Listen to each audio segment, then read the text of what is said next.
Israel ने जब Gaza को तबाह करने की शुरुआत की थी और लोगों पर जुल्म करने की शुरुआत तो बहुत पहले हुई थी, लेकिन एक साल पहले जो शुरुआत नरसंहार की हुई थी, मैंने तब भी कहा था कि ये सिर्फ गाजा नहीं है बल्कि ग्रेटर इजराइल की सनक है। ग्रेटर इजराइल को बनाने की सनक है और उसके पीछे हर एक ज़ायनिस्ट जो है वो लगा हुआ है, खास तौर पर बेंजामिन नेतन्याहू। और अब वो जो पूरी साजिश है वो धीरे धीरे बेनकाब होते हुए एकदम पूरी तरह से बेनकाब हो चुकी है जब से सीरिया के ऊपर हमला करना शुरू किया है इजराइल ने। इजराइल वो देश है जो खुद अमेरिका के टुकड़ों में पल रहा है और अमेरिका में प्रदर्शन भी होता है कि हमारे टैक्स पेयर्स के पैसे इजराइल के बचाने में क्यों जाते हैं और यहां पर इतनी परेशानी जिसकी वजह से होती है। अब वो एक तरह से कहा जाए युद्ध के मामले में भिखारी इजराइल हमले कर रहा है सीरिया पे, जबकि सीरिया उसकी लड़ाई नहीं है। गोलान की बात अगर करें तो वह एक अलग विषय है, लेकिन पूरे सीरिया पे कब्जा करने की साजिश अब इसकी बेनकाब हुई है। ग्रेटर इजराइल का जो साजिश है, जो सपना है इजराइल का, उसके बारे में मैं आपको विस्तार से बताऊंगा, क्योंकि बताना बहुत जरूरी है और मेरे इंटरेस्ट का टॉपिक भी है। लेकिन पहले आप ये देखिए कि इजराइल के मंत्री ने किस तरह से ग्रेटर इजराइल की बात करी है कि हम सीरिया के दमिश्क तक, मतलब अंग्रेजी में डमास्कस जिसको कहते हैं, उस शहर तक जाने वाले हैं और उसको कब्जे में लेके हमारे देश में मिलाने का हमारा जो प्लान है वही ग्रेटर इजराइल को पूरा करेगा। आप खुद देख लीजिए, ये प्रेस टीवी ने डाला है। जो इजराइल का मंत्री है बेज़ालेल स्मोट्रिच, वो सीधे पत्रकार को इंटरव्यू देते में कह रहा है कि हमें कब्जा करना है सीरिया तक ताकि ग्रेटर इजराइल को बना सकें। आप इस वीडियो को थोड़ा सा देखिए, आपको समझ में आएगा। ריבונות של ישראל מתחילה בים ונגמרת בנהר, בשלב הזה, או שבעצם אנחנו גם יוצאים את עבר הירדן, בשלב הבא? בסדר, לאט לאט. כתוב בחז"ל שעתידה ישראל, עתידה ירושלים להתרחב עד דמשק. इस वीडियो के में आप विस्तार से अगर देखेंगे सोशल मीडिया पे जाके, तो साफ तौर के ऊपर वो बता रहा है कि सिर्फ गाजा ही नहीं बल्कि हमको तो सीरिया तक जाना है और सीरिया के डेमेस्कस तक लेके जाना है, तभी हमारा ग्रेटर इजराइल बन पाएगा।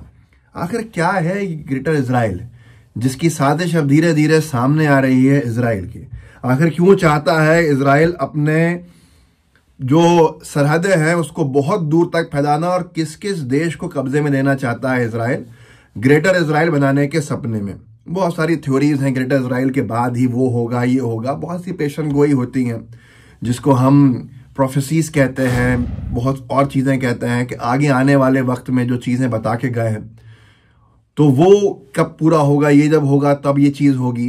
इसको लेके इजराइल भी ग्रेटर इजराइल बनाने की सनक से बाज नहीं आ रहा है और उसको ग्रेटर इजराइल का जो बूस्ट मिला है वो बशर असद के तख्ता पलट होने से मिला है कि एकदम वहाँ सरकार गिरा दी गई और बशर असद को भागना पड़ा, मॉस्को में जाके पनाह देनी पड़ी। अब बहुत सी थ्योरीज हैं, मॉस्को पहुंचा है, नहीं पहुंचा, असद का डिक्टेटरशिप एक अलग विषय है, असद के पिता, केमिकल वेपन्स का इस्तेमाल, बहुत सारी चीजें हैं सीरिया में। लेकिन सीरिया के इस पूरे के पूरे टेंशन में फायदा उठाने घुसा है नेतन्याहू इजराइल की तरफ से अपने ग्रेटर इजराइल की सनक को लेके।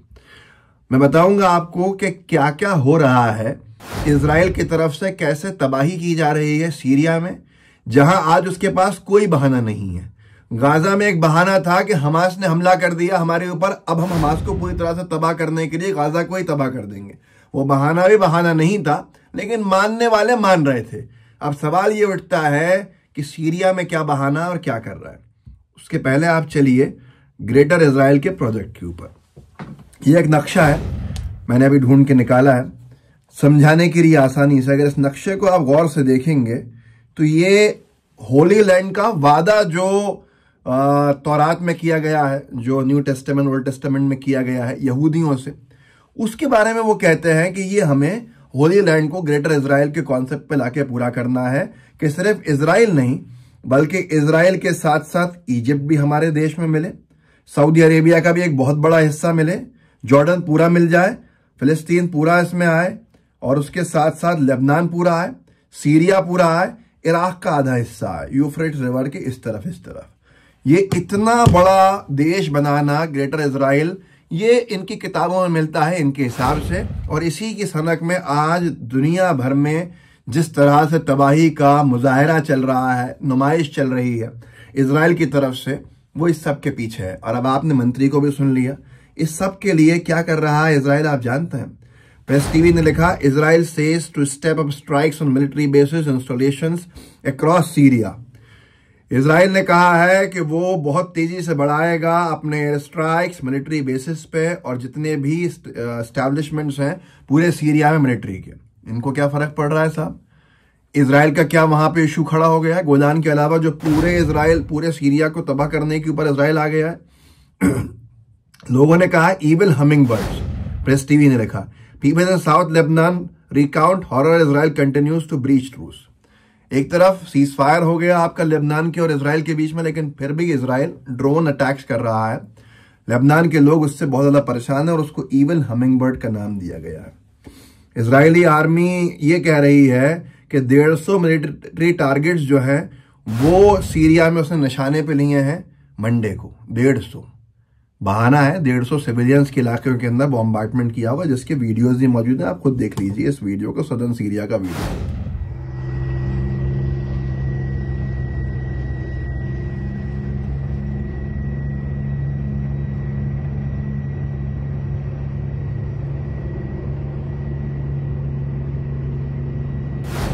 ये कुनेत्रा एक एरिया है सदर्न सीरिया का, वहां पे इस तरह से हमले इजराइल कर रहा है।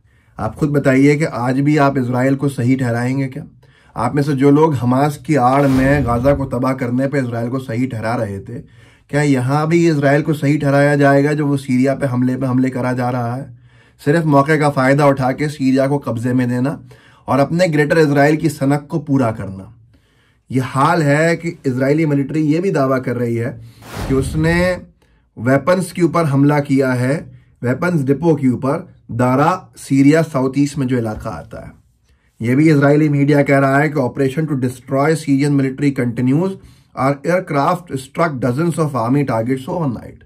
कि हमारे जो ऑपरेशन है सीरियन मिलिट्री जो एस्टैब्लिशमेंट्स हैं उनको तबाह करने का वो चल रहा है और हमारे एयरक्राफ्ट जो हैं उन्होंने दर्जनों टारगेट्स लिए हैं पूरी रात भर में। आप खुद बता दीजिए ये कहाँ तक सही है, कहाँ तक गलत है। तो इजराइल का ये जो पूरा ग्रेटर इजराइल का सनक है वो अब बेनकाब होती जा रही है। अब यूनाइटेड नेशंस की तरफ और यूएस के वीटो की तरफ लोगों की निगाहें हैं। क्यों है? क्योंकि मैं पढ़ रहा था डोनाल्ड ट्रंप ने एक बड़ा सारा ट्वीट किया था 2 दिन पहले कि सीरिया हमारी लड़ाई नहीं है, हम सीरिया में नहीं हस्तक्षेप करेंगे और ये बेकार की लड़ाई है, हम लड़ना बंद कर रहे हैं। लेकिन क्या अब भी इजराइल की सनक पे वो वीटो करेगा? ये बड़ा सवाल है। इस वीडियो को आगे बढ़ाइएगा, लोगों को जागरूक जरूर कीजिए ताकि लोगों को पता चल सके कि आखिर हो क्या रहा है। जय हिंद, जय भारत। द लाइव टीवी, सच सबसे आगे।